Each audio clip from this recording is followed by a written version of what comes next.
ಮನಮೋಹಕ ರೀತಿ ಮಿಂಚುವ ಭವ್ಯ ಕೆಂಪೇಗೌಡ ಕಂಚಿನ ಪ್ರತಿಮೆ ಆವರಣದಲ್ಲಿ ಶರವೇಗದಲ್ಲಿ ನಡೆಯುತ್ತಿರುವ ಥೀಮ್ ಪಾರ್ಕ್ ಕಾಮಗಾರಿ ಸ್ಥಳಕ್ಕೆ ಆಗಮಿಸಿ ಅಭಿವೃದ್ಧಿ ಕಾಮಗಾರಿ ವೀಕ್ಷಿಸುತ್ತಿರುವ ಕಂದಾಯ ಸಚಿವ ಕೃಷ್ಣ ಬೈರೇಗೌಡ.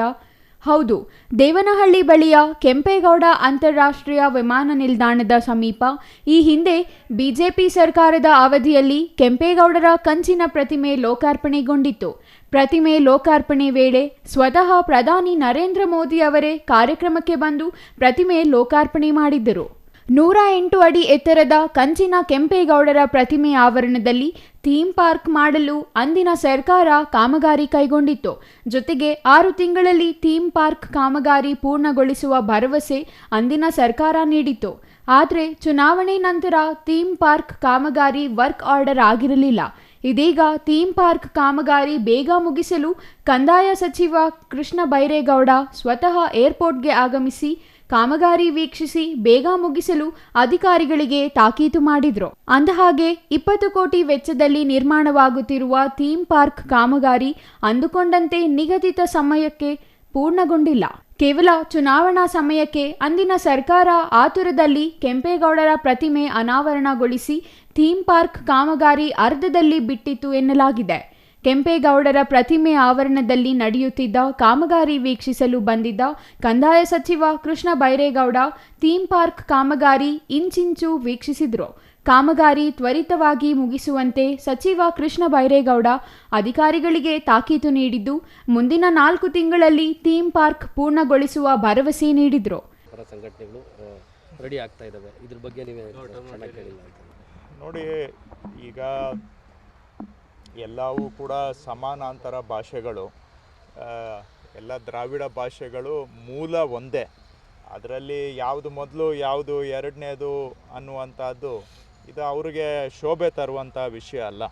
ಅದಕ್ಕೆ ಯಾವುದು ಸ್ಪಷ್ಟವಾದಂಥ ಪುರಾವೆ ಇಲ್ಲ, ಯಾವುದು ಎವಿಡೆನ್ಸ್ ಇಲ್ಲ. ಇಂಥ ಸಂದರ್ಭದಲ್ಲಿ ಈ ರೀತಿಯಾಗಿ ಅನಗತ್ಯವಾಗಿ ಜನಗಳ ಮಧ್ಯ ಗೊಂದಲ ಸೃಷ್ಟಿ ಮಾಡೋದ್ರಿಂದ ಏನು ಅವರು ಅಲ್ಲೆಲ್ಲೋ ತಮಿಳ್ನಾಡಲ್ಲಿ ಅವರಿಗೆ ಸ್ವಲ್ಪ ಪಾಪ್ಯುಲಾರಿಟಿ ಸಿಗ್ಬೋದು ಬಿಟ್ಟರೆ ಚೀಪ್ ಪಾಪ್ಯುಲಾರಿಟಿ, ಅದರಿಂದ ಕಮಲ್ ಹಾಸನ್ ಅಂತವರಿಗೆ ಶೋಭೆ ತರ್ತಕ್ಕಂಥ ವಿಷಯ ಅಂತೂ ಅಲ್ಲ. ಮುಖ್ಯವಾಗಿ ಇವತ್ತಿರೋ ಸಮಸ್ಯೆ ಬಲವಂತವಾಗಿ ನಮ್ಮ ಮೇಲೆ ಹಿಂದಿಯನ್ನು ಏರಿ ಎಲ್ಲೋ ಒಂದು ಕಡೆ ಕನ್ನಡವನ್ನು ತುಳಿದು ಕನ್ನಡ ಭಾಷೆ ಕನ್ನಡ ಸಂಸ್ಕೃತಿ ಇದನ್ನು ಅಳಿಸುವಂಥ ಪ್ರಯತ್ನ ನಡೀತಾ ಇದೆ. ನಾವು ಅದ್ರ ಕಡೆ ಗಮನ ಕೊಡಬೇಕು. ಇವತ್ತು ನಾವು ಕನ್ನಡ ತಮಿಳು ಅಂತ ಇಲ್ಲಿ ನಾವು ಈ ತರಹ ಸಮಯ ವ್ಯರ್ಥ ಮಾಡಿದರೆ ಇದು ಗಂಡಾಂತರ ಇರೋದು. ಇವತ್ತು ಕೇಂದ್ರ ಸರ್ಕಾರ BJP ಅವರು ಬಲವಂತವಾಗಿ ನಮ್ಮ ಮೇಲೆ ಹಿಂದಿಯನ್ನು ಏರ್ತಾ ಇದ್ದಾರೆ. ನಾವು ಯಾರು ಹಿಂದಿಗೆ ವಿರೋಧ ಇಲ್ಲ. ಅವರು ಯಾರು ಆಸಕ್ತಿ ಇದ್ದರೆ ಅವರು ಸ್ವಯಂ ಆಸಕ್ತಿಯಿಂದ ಹಿಂದಿ ಕಲಿಯೋರಿಗೆ ನಾವು ಗೌರವ ಮಾಡ್ತೇವೆ. ಆದರೆ ಇವರು ಕೇಂದ್ರ ಸರ್ಕಾರದ ಅಧಿಕಾರವನ್ನು ಬಳಸ್ಕೊಂಡು ನಮ್ಮ ಮೇಲೆ ಹಿಂದಿ ಏರ್ತಾ ಇದ್ದಾರೆ. ಕೆಂಪೇಗೌಡ ಪ್ರತಿಮೆ ಥೀಮ್ ಪಾರ್ಕ್ ಬಗ್ಗೆ ಹಿಂದಿನ ಬಿಜೆಪಿ ಸರ್ಕಾರವೇ ವರ್ಕ್ ಆರ್ಡರ್ ಮಾಡಿರಲಿಲ್ಲ. ಇದೀಗ ಸರ್ಕಾರ ಆದಷ್ಟು ಬೇಗ ಪೂರ್ಣಗೊಳಿಸಲು ಕ್ರಮ ಕೈಗೊಂಡಿದೆ ಎಂದರು. ಜೊತೆಗೆ ವಿದ್ಯುತ್ ದೀಪಾಲಂಕಾರ 6 ಕೋಟಿ ವೆಚ್ಚದಲ್ಲಿ ಏರ್ಪೋರ್ಟ್ ಆಡಳಿತ ಮಂಡಳಿಯೇ ಮಾಡಲಿದೆ ಎಂದರು. ಒಟ್ಟಾರೆ ಈ ಹಿಂದೆ 6 ತಿಂಗಳಲ್ಲಿ ಪೂರ್ಣವಾಗಬೇಕಿದ್ದ ಥೀಮ್ ಪಾರ್ಕ್ ಕಾಮಗಾರಿ ಹಲವು ತಿಂಗಳು ಕಳೆದರೂ ಪೂರ್ಣಗೊಂಡಿರಲಿಲ್ಲ.